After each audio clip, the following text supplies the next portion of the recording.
ओम शांति मंगेश भैया। ओम शांति पाल भाई जी। आज 30 जनवरी 2026 है। हाँ जी। आज मीठे शिव बाबा के महावाक्य स्व उन्नति के लिए हैं। बाबा ने आज कहा है, मीठे बच्चे, सारे कल्प का यह सर्वोत्तम कल्याणकारी संगम युग है। इसमें तुम बच्चे याद की सैकरीन से सतो प्रधान बनते हो। याद की सैकरीन से सतो प्रधान बनते हो। याद को आज बाबा ने सैकरीन से जोड़ा है। सैकरीन की क्या विशेषता होती है कि जो चीनी जो समझो आप ये मान के चलो कि 1 किलो चीनी जितना काम करेगी तो उतना ही 100 ग्राम सैकरीन वो काम कर देगी, मीठा कर देगी। तो माना आज तक हमने जो पुरुषार्थ किया है अलग अलग प्रकार से आत्मा को सतो प्रधान बनाने का, बाबा कहते हैं लेकिन ये याद की सैकरीन जो है ना, ये शिव बाबा की याद, ये सिर्फ बस बामेकम याद करो, इतना ही करो तो आत्मा सतो प्रधान बन जाएगी। बाप मीठा का सागर है, बाप भी सैकरीन है, बिल्कुल बस, और उसकी याद भी सैकरीन है। हाँ जी। आज बाबा ने बहुत अच्छी बात कही है। प्रश्न में अनेक प्रकार के प्रश्नों की उत्पत्ति का कारण और उन सब का निवारण क्या है, तो वो आप बताइए। उसका मूल कारण प्रश्न तभी उठता है जब निश्चय नहीं होता है। निश्चय है, और निश्चय क्यों नहीं होता है? बाबा ने कहा कि देह अभिमान में आते हैं। देह अभिमान में आते हैं तो संशय पैदा होता है, और संशय उठने से अनेक प्रश्नों की उत्पत्ति होती है। फिर ये क्यों, ऐसा क्यों, अरे इधर तो ऐसा कहा गया है, वो तो वैसा कहता है। बाबा कहते ये नहीं, जो परमात्मा ने कहा है, जो मुरली में डायरेक्शन दिया है, वही सबसे यथार्थ है। देहभान और संशय, उसको थोड़ा एक शब्द, 2 शब्द बताइए। हाँ, देहभान वही कि भाई किस प्रकार से अलग अलग बुद्धि से बातें आती। मतलब देहभान माना आत्मा को भूला। हाँ, आत्मा को भूला, मैं शरीर हूँ समझा, फिर संशय आना शुरू हो जाएगा, बिल्कुल निश्चय खत्म हो जाएगा। देहाभिमान में और भी बातें आती है कि अपनी बुद्धि का भी अभिमान आ जाता है कि भाई हमने तो ये पढ़ा है, हम तो इतना पढ़े हुए हैं, फिर बाबा के ज्ञान में संशय आ जाता है।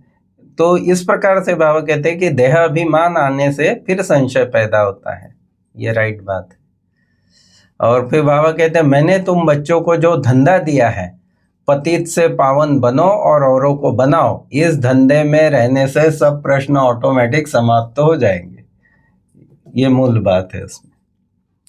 आज का गीत भी बहुत अच्छा है। तुम्हें पाके हमने जहां पा लिया, जमी तो जमी आसमां पा लिया। तो इस तरह से बाबा ने कहा है। फिर आज बाबा ने वहाँ पर सतयुग में वजीर रखने की दरकार नहीं होती, बोला बाबा। हाँ जी। क्योंकि अभी बाप के ज्ञान से योग बल से श्रेष्ठ बन जाते हो। फिर बाबा ने कहा इतनी बड़ी रजाई मिलती है तो आत्मा निश्चय करके याद करने में थोड़ी मेहनत तो लगेगी, बोला बाबा। इस तरह से बाबा ने कहा है। और बाबा ने ये भी कहा है, बाप को याद करना सहज है परंतु माया अपोजिशन करती है, इसलिए कोशिश कर मुझे याद करो तो खाद निकल जाएगी। ये बात बाबा ने कहा। फिर बाबा ने कहा यहाँ मेल फीमेल की बात नहीं है, सब आत्माएं बाबा के बच्चे हैं, सब चाहे भाई हो या बहन, सब वर्षा ले रहे हैं, बाबा ने कहा। फिर बाबा ने कहा मुझे याद करो तो तुम स्वर्ग के मालिक बन जाएंगे। और फिर बाबा ने कहा, आज बहुत अच्छी बात कही बाबा ने, अभी आत्माओं की शिव साजन के साथ सगाई हुई तो तुम सब आत्माएं फीमेल हुई, बोलता है बाबा। आज माना ही जाता है, भक्ति में भी ये कहा गया है कि जब मीरा वहाँ जाती है कृष्ण के वहाँ वृंदावन में, तो वो गुरु उनको आने नहीं देते हैं। तो तब हाँ महिला है करके, हाँ महिला है करके, तब वो कहते हैं कि मैंने तो सुना था कि संसार में एक ही पुरुष है, वो है, माना उनके हिसाब से जो श्री कृष्ण को परमात्मा ही एक पुरुष है, बाकी सब आत्माएं जो है वो फिर उसकी सजनियां हो गई ऑटोमेटिक। तो इस प्रकार से फिर बाबा ने आज पुरुषोत्तम संगम युग को भी बड़ा अच्छा, बाबा कहते हैं यह है सर्वोत्तम कल्याणकारी संगम युग।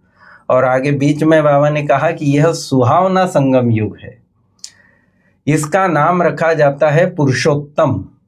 ये भी बाबा कई बार रिपीट करता है इस चीज को कि ये जरूर लिखना चाहिए कि पुरुषोत्तम संगम युग, क्योंकि संगम हर युग के बीच में आता है, लेकिन उत्तम बनाने वाला जो है, ऊंचा उठाने वाला, वो यही है जब परमात्मा की ब्रह्मातन में प्रवेशता होती है। इस प्रकार फिर और भी बाबा ने बहुत अच्छी बात है। मूल बात तो बाबा ने आज उसी पे देही अभिमानी बनने पे ध्यान खिंचवाया है। फिर बाबा कहता है कि आत्मा को जो पार्ट मिला हुआ है वह बजाती रहती है, संस्कारों अनुसार दूसरा जन्म लेते रहते हैं। आत्मा अविनाशी है लेकिन संस्कार जो है वो ट्रांसफर होते रहते हैं। आत्मा ही दिन प्रतिदिन प्योरिटी की डिग्री कम हो जाती है। सतयुग त्रेता धीरे धीरे ऐसे उतरते उतरते वो जैसे जैसे उसमें विकारों की जंग चढ़ती जाती है, डिग्री कम हो जाती है। बाप कहते हैं हम आए हैं तुम बच्चों को वर्षा देने, जितना जो पुरुषार्थ करेगा उतना पद पाएगा। पुरुषार्थ फर्स्ट है वर्षा ही, लेकिन वर्षा लेने के लिए पुरुषार्थ करना पड़ेगा और वो हर एक को अपना अपना करना है। फिर बाबा ने कहा कि अभी तुम सीख रहे हो हम राजाई कैसे चलाएंगे। अच्छा, हाँ, ये बड़े इंपॉर्टेंट बात कि अभी संगम पर हम सीखते हैं। एक तो एक ईश्वरीय परिवार में जैसे हमने दादियों को देखा कि कैसे संगठन को चलाती, उसी प्रकार से वहां सतयुग में वो लोग चलाएंगे। दूसरी बात मेन है कि स्वयं पर कंट्रोलिंग कितना है, उस प्रकार से उधर राजाई में उसका पद होगा। तो बाबा कहते यहाँ तुम सीख रहे हो कि राजाई कैसे, यहाँ कर्मेंद्रियों को जितना अच्छी तरह मन बुद्धि संस्कार को चलाएंगे उतना वहाँ राजाई को भी अच्छी रीति चलाएंगे। वहाँ वजीर होते नहीं जैसे आपने बताया, क्योंकि वजीर तभी लिए जाते हैं जब बुद्धि कमजोर होती है, औरों की राय से फिर चलना पड़ता है। तो बाबा कहते हैं संगम पर बाबा इतनी श्रेष्ठ श्रीमत देता है कि उसके आधार पर फिर सतयुग में किसी की राय लेने की जरूरत ही नहीं पड़ती। अभी फिर बाबा कहते हैं कि मुझे याद करो तो तुम स्वर्ग के मालिक बन जाएंगे। तो हम क्यों नहीं अपने को आत्मा निश्चय करें और बाप को याद करें। कुछ तो मेहनत करनी होगी, फिक्स है ये तो, क्योंकि मेहनत बगैर उच्च पद इतनी ऊंची राजाई तो पॉसिबल नहीं है।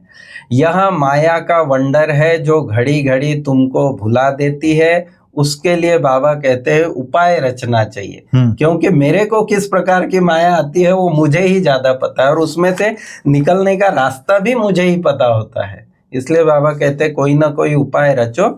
ऐसे नहीं कि मेरा बनने से याद जम जाएगी, ऐसे नहीं कि भाई हम ब्रह्मा कुमार बन गए या शिव बाबा के बन गए तो याद परमानेंट पक्का हो गया। नहीं, कई लोग ऐसा कहते हैं ना, हम तो है ही बाबा के बच्चे तो बाबा कहते हैं ऐसे नहीं। मूल बात है पुरुषार्थ करना और ज्ञान अमृत पीते रहना है। जब तक जीना है ज्ञान अमृत पीते रहना है। यह हमारा अंतिम जन्म है।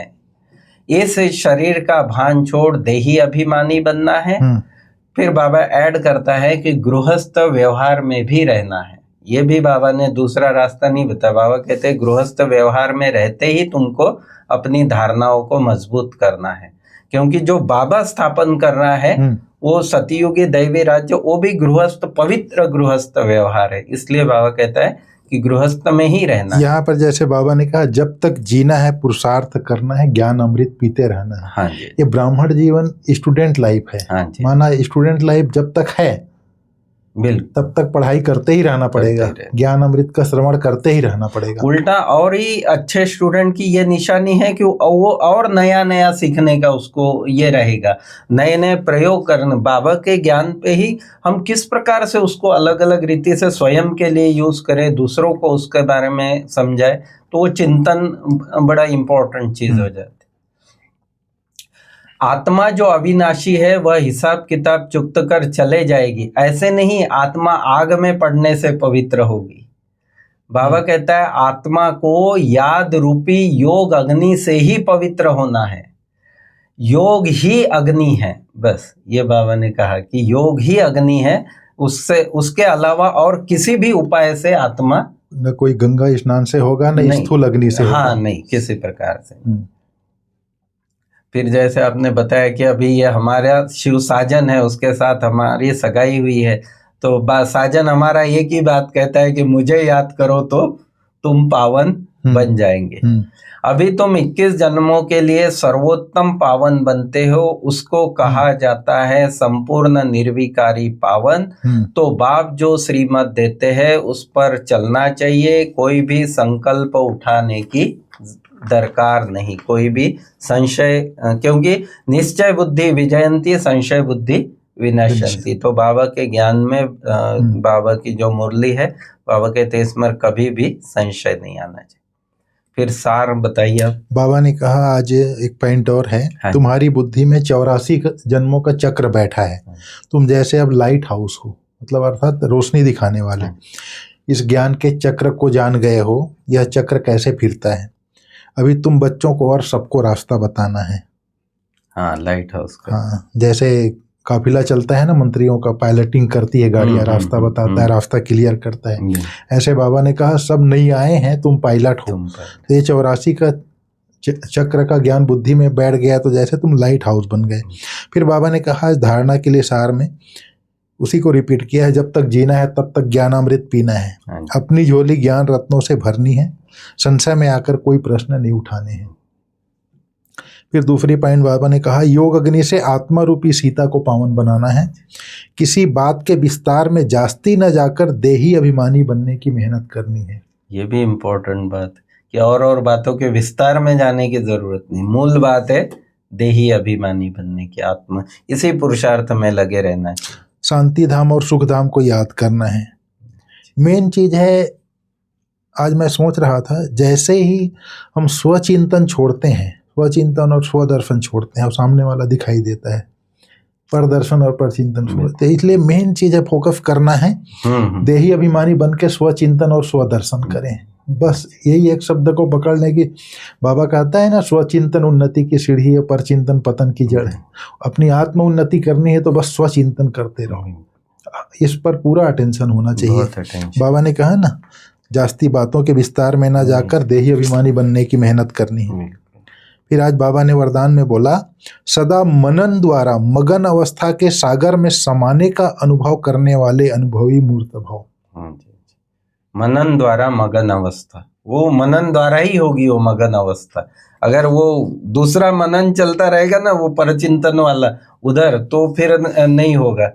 तो बाबा हमारे सूरज भाई इसके ऊपर बहुत अच्छा बोलते हैं। हाँ जी। बोले सबको मनन करना आता है, कई बोलते हैं मनन करना नहीं आता। अभी मान लो किसी ने कोई बात कह दी, अब उसका चिंतन शुरू हो जाएगा, इसने क्यों बोला, कैसे बोला, काहे को बोला, वो चिंतन शुरू हो जाता है, मनन करना शुरू कर देते हैं। तो बोले ये पॉजिटिव मनन करो ना भाई। हाँ जी, हाँ जी।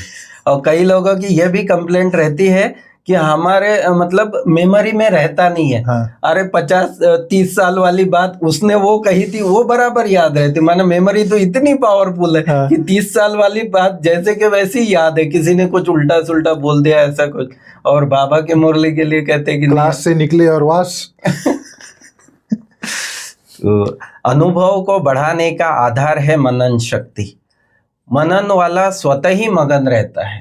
आप देखेंगे जो अच्छे अच्छे राइटर्स वगैरह है ना, वो अपनी धुन में अपनी मगन, क्योंकि उनका चिंतन चलता रहता है कि मुझे मैगजीन के लिए लिखना है, आदि आदि इस प्रकार से। बाबा कहता है मगन अवस्था में योग लगाना नहीं पड़ता, लेकिन निरंतर लगा रहता है। बड़े अपने सीनियर भाई बहनों को भी हम देखते हैं तो कैसे वो जब क्लास वगैरह करानी है तो वो अपनी अवस्था में रहते हुए ना, मेहनत नहीं करनी पड़ती है। मनन अर्थात मोहब्बत के सागर में समाया हुआ, ऐसा समाया हुआ जो कोई अलग कर नहीं सकता। तो मेहनत से छूटो, सागर के बच्चे हो तो अनुभव के तालाब में नहीं नहाओ। छोटे छोटे इसमें नहीं, सागर के बच्चे हो तो अनुभव के तालाब में नहीं नहाओ, लेकिन सागर में समा जाओ, तब कहेंगे अनुभवी मूर्त। माना गहराई में जाओ सागर। फिर आज बाबा ने स्लोगन में बोला है ज्ञान स्वरूप आत्मा वह है जिसका हर संकल्प हर सेकंड समर्थ हो। राइट, ज्ञान स्वरूप, इसकी स्वरूप वही है बिल्कुल। मतलब बाबा ने एक बार कहा था ज्ञान स्वरूप आत्मा की कैसी अवस्था होती है, निंदा स्तुति मान अपमान जय पराजय सुख दुख लाभ हानि सब में समान हो, एक रस हो, अचल हो, अडोल हो, तब उसका व्यर्थ संकल्प नहीं चलेगा, फिर उसका समय भी व्यर्थ नहीं जाएगा। तो मतलब ज्ञान स्वरूप आत्मा माना जो ज्ञान स्वरूप है, समझदार है, वो तीनों कालों को जानता है, त्रिकालदर्शी है, इसलिए उसका व्यर्थ संकल्प चल ही नहीं सकता। तो उसका हर समय भी सफल होगा, हर सेकंड भी समर्थ होगा। और अव्यक्त इशारा है कि बंधन मुक्त रह, जीवन मुक्त स्थिति का अनुभव करो। ये भी बड़ा सुंदर है कि यदि कोई का स्वभाव संस्कार व्यक्ति अथवा वैभव का बंधन कोई भी स्वभाव संस्कार व्यक्ति अथवा वैभव का बंधन अपनी तरफ आकर्षित करता है तो बाप के याद की आकर्षण सदैव नहीं रह सकती। ये सारे प्रकार माया के हैं। फिर स्वभाव संस्कार व्यक्ति वैभव, बाबा कहते हैं जो अपने ये अगर बंधन में बांधते अपनी तरफ आकर्षित करते हैं तो बाप के याद की आकर्षण सदैव नहीं रह सकती। कर्मातीत बनना माना सर्व कर्म बंधनों से मुक्त, इन सभी अट्रैक्शन से मुक्त।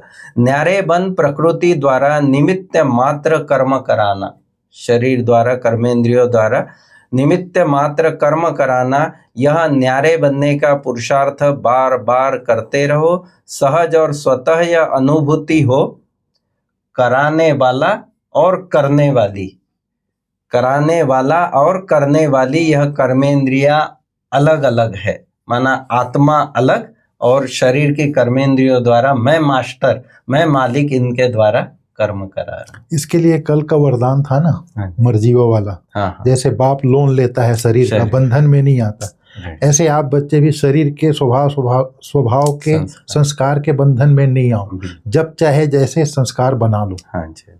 जैसे बाप निर्बंधन है ऐसे निर्बंधन बनो। इस तरह से जब मर्जीवा जन्म स्मृति रहेगा तब हम ये स्वभाव संस्कार, क्योंकि स्वभाव संस्कार व्यक्ति वैभव का बंधन जो है, जो व्यक्ति एक शरीर छोड़ देता है दूसरा शरीर ले लेता है तो पुराना संस्कार स्वभाव संबंधी तो सब छूट जाते हैं ना। तो मर्जीवा जन्म स्मृति में रखना पड़ेगा इसके लिए। स्वभाव संस्कार व्यक्ति वैभव का बंधन से मुक्त होना है। तो ठीक है मंगेश भैया, ओम शांति।